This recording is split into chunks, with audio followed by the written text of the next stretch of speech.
Olá a todos! Hoje vamos aprender toda a teoria sobre as progressões aritméticas e resolver exercícios para perceber como tudo funciona. Preparados? Vamos a isso! Mas o que é exatamente uma progressão aritmética? Vejamos a sua definição. Uma sucessão diz uma progressão aritmética se e só se é sempre a mesma constante a diferença entre cada termo e o termo anterior, ou seja, a sucessão de n ser progressão aritmética é equivalente a dizer que se subtrairmos a um termo qualquer o seu termo anterior, vamos obter sempre o mesmo valor constante r, isto é, o de n mais 1 menos o de n igual a r. Ou, de outra forma, que cada termo se obtém somando sempre o termo anterior com a mesma constante r, o que se traduz na expressão u de n mais 1 igual a u de n mais r, e isto sempre para qualquer ordem n, sendo n um número natural. À constante r de que falamos, nós chamamos de razão da progressão. Da definição que acabamos de ver, podemos definir a progressão por recorrência, ou seja, construímos os termos seguintes à custa dos anteriores. Neste caso, conhecendo o primeiro termo u de 1 igual a a, sendo a um valor real qualquer e a razão r, todos os termos seguintes se constroem somando r ao termo imediatamente anterior. Mas a razão também nos dá informação especificamente sobre o crescimento ou monotonia da progressão. Ou seja, o de n ser crescente é equivalente à razão ser positiva.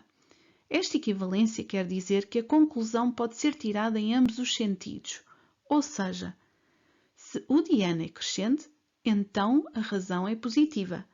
E se a razão é positiva, então o de n é crescente. Do mesmo modo, temos que o de n ser decrescente equivale à razão ser negativa. E por fim, se o de n é constante, a razão é zero. Conhecendo a razão, podemos obter o termo geral da progressão aritmética de duas formas.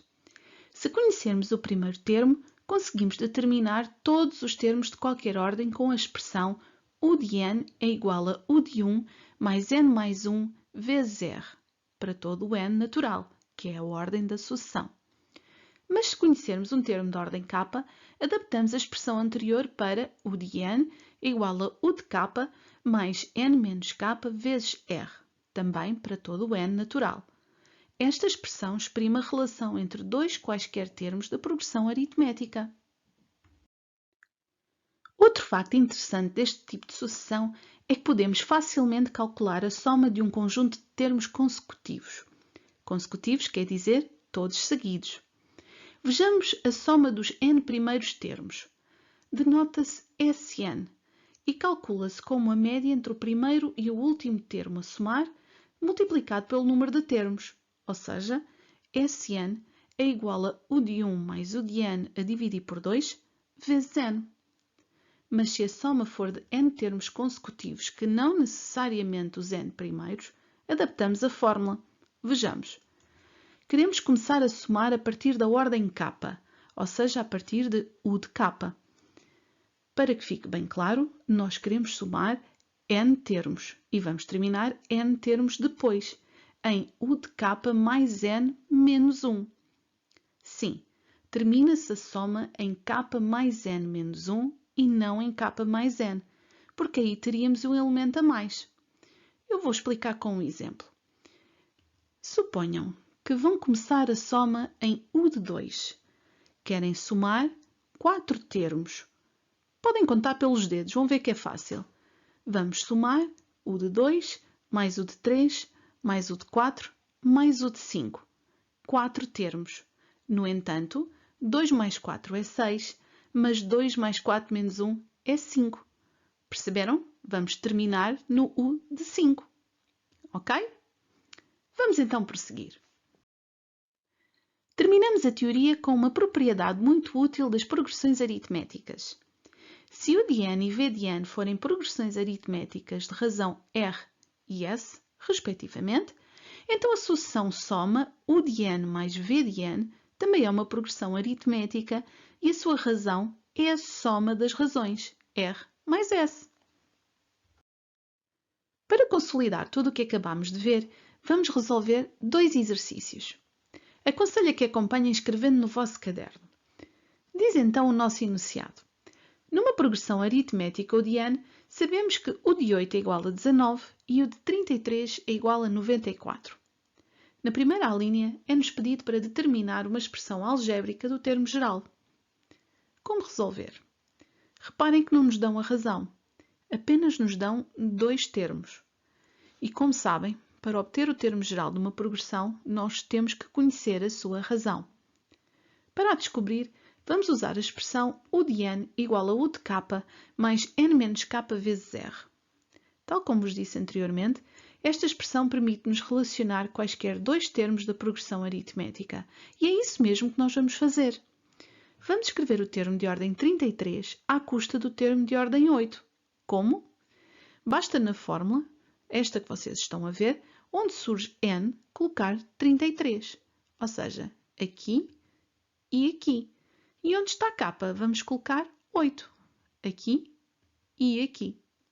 Antes de continuar, perguntam vocês e muito bem.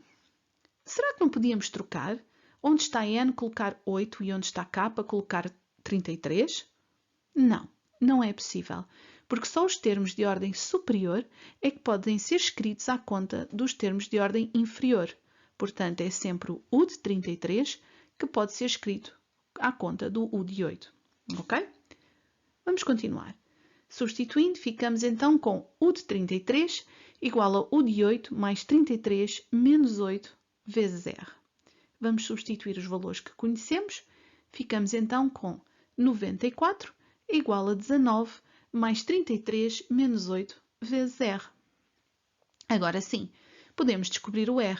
Porquê? Porque temos uma equação de primeiro grau com uma incógnita. Agora é só fazer contas. Vamos lá. Não se esqueçam. Primeiro começa-se por onde? Exatamente, pelo que está dentro de parênteses. Assim sendo, 33 menos 8 dá 25 e ficamos com 94 igual a 19 mais 25R. Passamos o 19 para o outro lado e não se esqueçam de trocar o sinal. E obtemos 25R igual a 94 menos 19. Simplificando, dá 25R igual a 75 e isto resulta em R igual a 3. E voilà, descobrimos a razão da progressão. Sabendo então que R igual a 3, podemos calcular o termo geral usando exatamente a mesma expressão que usámos anteriormente, esta. Agora, o de n e n são valores arbitrários e vamos relacioná-los com um dos termos conhecidos, ou seja, o k vai ser ou 8 ou 33. Podemos calcular de qualquer uma das duas formas que o resultado dá exatamente igual. Escolhemos um ao calhas, portanto vamos fazer com o U de 8. E ficamos então com U de n igual a U de 8 mais n menos 8 vezes R. Ora, como a razão é 3 e o U de 8 é 19, substituindo ficamos com U de n igual a 19 mais n menos 8 vezes 3. Desembaraçando parênteses, ficamos com U de n igual a 19 mais 3n menos 24 e obtemos o resultado final de U de n igual a 3n menos 5, que é o termo geral que se tinha pedido. Na linha 2, pedem-nos para determinar o termo de ordem 50. Usando o termo geral que acabamos de calcular, o de n igual a 3n menos 5, basta substituir o n por 50 e fazer o cálculo. Deste modo, o de 50 vai ser 3 vezes 50 menos 5. Isto equivale a o de 50 ser igual a 150 menos 5 e obtemos então o resultado final de o de 50 igual a 145. Tudo percebido até agora? De certeza? Ok, vamos então a mais um exercício. Agora, no exercício 2, pedem-nos para provar que a sucessão U de n é uma progressão aritmética e para calcular a soma dos primeiros 13 termos. Reparem, a nossa sucessão é 3 menos 1 meio vezes n menos 1. Não sabemos se é progressão aritmética. Isso é o que nós vamos ter de provar. E para fazer isso, há que ter em mente que uma sucessão só é uma progressão aritmética se o de n mais 1 menos o de n é igual a r, com r constante. Ou seja, se a diferença entre termos consecutivos é sempre o mesmo valor r, independentemente da ordem dos termos. Vamos então calcular o u de n mais 1 menos o de n. Para escrever o de n mais 1, basta olhar para o nosso termo geral, lá em cima. E onde estiver n, aqui, colocamos n mais 1. Sugiro usar sempre parênteses para não se enganarem nos sinais, pelo menos numa fase inicial. O de n mais 1 vai ficar então, olhem com atenção, 3 menos 1 meio vezes n mais 1 menos 1. E em u de n é colocar entre parênteses todo o termo geral. Olhem com atenção. Novamente, se for preciso, ponham na pausa para ler com calma. Depois, vamos então olhar para a parte do u de n mais 1. Podemos simplificar, cortando estes uns, e vai ficar 3 menos 1 meio de n. Olhando para a parte do u de n, nós o que é que podemos fazer? Distribuir e desembaraçar de parênteses. Mas cuidado, este sinal de menos vai afetar estes sinais também. Vamos ficar então com menos 3 mais 1 meio n menos 1 meio. Ok? Agora vamos usar novamente a lei do corte e vamos cortar este 3 com este 3 e este menos 1 meio n com este 1 meio de n. Logo, o resultado final é 1 meio. Conclusão: a diferença dos termos é constante, portanto temos de facto uma progressão aritmética. Uma informação adicional é que esta razão é negativa, e isto vai nos dizer que esta progressão vai ser decrescente. Para resolver a segunda parte do exercício, vamos usar a fórmula da soma dos n primeiros termos consecutivos. Como queremos somar 13 termos, vamos ter que o n é igual a 13. Aplicando a fórmula, ficamos então com S de 13 é igual a U de 1 mais U de 13 a dividir por 2 vezes 13. Usamos agora o termo geral. Para obter U de 1, basta substituir o n por 1. E para obter o U de 13, basta substituir o n por 13. Ficamos então com 3 menos 1 meio vezes 1 menos 1, mais 3 menos 1 meio vezes 13 menos 1, tudo sobre 2 vezes 13. Simplificando, nós podemos então cortar os uns, usando a lei do corte, e depois 13 menos 1 dá 12, 12 vezes 1 meio vai dar 6, portanto vamos ficar com 3 mais 3 menos 6 sobre 2 vezes 13. Ora, 3 mais 3 dá 6, ficamos com 6 menos 6 sobre 2 vezes 13. Se quiserem, podem usar a lei do corte e cortar os 6 e vão ver que isto vai dar tudo 0. E já está! Chegamos ao fim. Agora é só praticar. Espero que tenham gostado. Deixem nos comentários as vossas sugestões e dúvidas que gostariam de ver resolvidas aqui. Fiquem atentos porque brevemente iremos publicar mais vídeos só com exercícios sobre esta matéria. Sigam o nosso canal e as redes sociais, porque connosco aprender é fácil. Tchau!